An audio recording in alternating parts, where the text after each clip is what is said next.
Gawat, gawat, gawat. Akhirnya Bank Indonesia dan OJK turun tangan untuk menangani nasabah pinjol gagal bayar. Mereka melayangkan somasi kepada nasabah yang gagal bayar. Apakah benar? Simak videonya setelah berikut ini.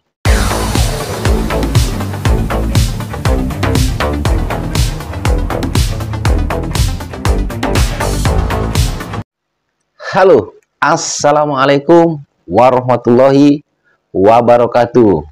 Jumpa lagi bersama saya di channel kesayangan kita semua, Faiz Official Pinjol. Apa kabar saudara-saudaraku semua? Apakah kalian sehat-sehat selalu? Saya doakan semoga kalian selalu dalam lindungan Allah Subhanahu wa taala, dilimpahkan rezekinya dan selalu diberi nikmat sehat. Amin, amin, ya robbal alamin.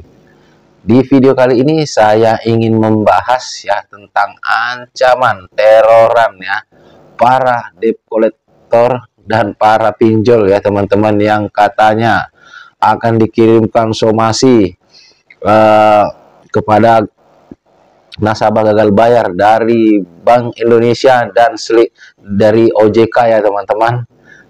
Buat teman-teman yang baru bergabung dengan channel ini, pastikan Anda sudah menekan tombol subscribe-nya dan menekan tombol loncengnya agar kalian selalu mendapat notifikasi terbaru video-video dari Faiz Official Pinjol. Baik, saya anggap kalian sudah menekan tombol subscribe-nya teman-teman ya. Sebetulnya saya ini pengen ketawa ya mendengar ancaman itu ya, gertakan sambal itu. Mari kita bedah ya, apakah benar Bank Indonesia itu ikut campur akan pinjol, ataukah OJK itu bisa melayangkan somasi ke nasabah gagal bayar. Baik, mari kita bahas, jangan di skip biar kalian tidak gagal paham ya teman-teman. Baik saudara-saudaraku, belakangan ini sangat marak ya beredar berita-berita yang diciptakan oleh para pinjol dan bawahan-bawahannya para DC itu ya. Mereka menyebarkan hoax, mengatakan bahwasanya Bank Indonesia sudah turun tangan dan OJK sudah turun tangan untuk melayangkan surat somasi ke nasabah yang mengalami gagal bayar di pinjol legal OJK. Sebetulnya saya sedikit mau ketawa ya, makanya mulai tadi itu saya mau membahas ini agak-agak lucu sih teman-temannya.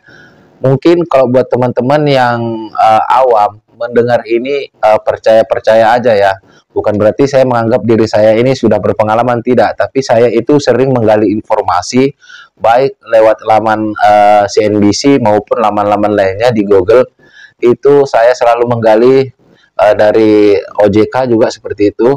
Jadi kalau ada misalkan berita-berita yang sekiranya itu berkaitan dengan pinjol, saya akan selalu mencari berita update terbaru ya teman-teman, karena biar saya bisa sampaikan kepada kalian semua. Saya juga sempat kaget ya melihat berita ini, bahwasanya OJK melayangkan surat somasi, Bank Indonesia melayangkan surat somasi. Asal kalian tahu teman-temanku ya, Bank Indonesia itu tidak ada kaitannya dengan pinjol, karena Bank Indonesia bukan jasa otoritas pengawas pinjol teman-teman ya. Yang jasa otoritas pengawas pinjol itu OJK, sedangkan OJK sendiri tidak pernah mengeluarkan surat somasi kepada nasabah gagal bayar ya. Jadi bisa dipastikan bahwasanya itu hoax. Makanya saya ingatkan lagi kepada saudara-saudaraku semua yang mengalami gagal bayar di tahun 2023 ini ya. Karena memang segala cara akan dilakukan oleh pihak-pihak pinjol teman-teman ya. Agar bisa menekan-nekan kalian, agar bisa menakut-nakuti kalian. Ya tujuannya agar kalian itu bayar dengan cara apapun. Bahkan cara-cara yang memang tidak direstui oleh AFPI ya. Mohon maaf sampai belibet. AFPI dan OJK sebagai ayah dan ibu kandung mereka sendiri ya. Karena OJK sama AFPI ini adalah ayah dan ibu kandung dari pinjol-pinjol legal ini teman-teman ya. Asal kalian tahu ya. Jadi saya harap kapanpun kalian itu menemukan berita-berita yang sekiranya itu membahayakan pada diri kalian tentang nasabah gagal bayar, cross check dulu atau tanyakan dulu ya kepada siapa yang sekiranya tahu, baik kalian di channel ini atau di channel-channel lainnya, teman-teman konten kreator lainnya ya. Kalian itu tanya, cross check, dan jangan ketakutan.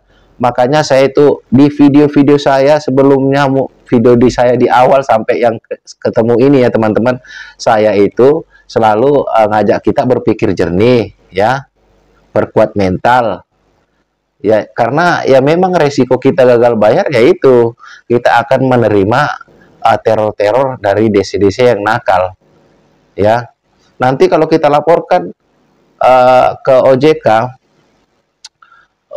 nanti pihak pinjolnya itu menyangkal ya, bingung. Saya juga sekarang kurang tahu juga kerjanya OJK ini apa sebetulnya ya. Coba sekali-kali OJK itu suruh stafnya minjam minjam di pinjol yang di bawah naungan OJK ya, baru digalbay kayak apa, karena mereka biar ngerasain rasanya ditagih sama DC-DC pinjol legal itu ya. Karena sekarang itu nggak ada bedanya, pinjol legal sama ilegal itu nggak ada bedanya, sama penagihannya, dan bahkan tenornya pun hampir-hampir sama ya. Pinjol legal OJK itu bisa dihitung dengan jari yang memang benar-benar menerapkan tenor per bulan ya teman-teman. Kebanyakan itu 70 hari, tapi baru 14 hari kita sudah harus bayar di atas dari separuh dari pinjaman kita ya. Misal saya kasih contoh, kita minjamnya itu 1 juta ya, kita dikasih tempo 70 hari ya.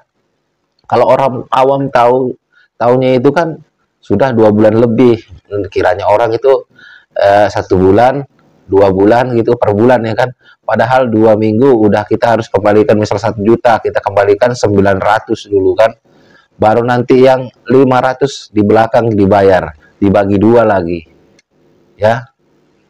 Jadi kurang lebih sama ilegal teman-teman. Jadi saya harap teman-temanku semuanya ini lebih cerdas. Saya nggak bilang kalian bodoh ya, nggak, lebih cerdas dan jeli dan menyaring berita-berita yang masuk ya. Karena saya sendiri sudah mendapatkan berita hoax ini, ditambah lagi dengan pertanyaan dari teman-teman, apa benar sekarang Bank Indonesia itu turun tangan. Jadi saya tegaskan sekali lagi, nggak ada hubungannya Bank Indonesia sama pinjol ya teman-teman. Saya tegaskan, tidak ada hubungannya Bank Indonesia sama pinjol, dan tidak bisa mensomasi kita. OJK saja yang terotoritas di situ tidak pernah mensomasi nasabah gagal pinjol ya, pinjol legal. Jadi sampai sini kalian saya anggap paham sudah ya. Jadi jangan lagi kekhawatiran yang berlebihan ya teman-teman. Tetap fokus, fokus untuk ibadah di bulan puasa ini ya. Buat teman-temanku yang seiman ya, jangan lagi berpikir yang tidak akan terjadi sesuatu apapun kepada diri kalian tentang pinjol kalian ya teman-teman, karena memang tidak ada yang membahayakan. Yang membahayakan itu cuman pikiran kalian sendiri. Kalianlah yang mensugesti diri Anda sendiri bahwa diri Anda itu akan berbahaya jika tidak bayar pinjol ya teman-teman. Baik, tetap semangat saudara-saudaraku. Saya anggap ini sudah kalian sudah paham ya. Saya akhiri, wassalamualaikum warahmatullahi wabarakatuh. Salam hormat saya, Faiz Official Pinjol. Sampai jumpa di video-video berikutnya.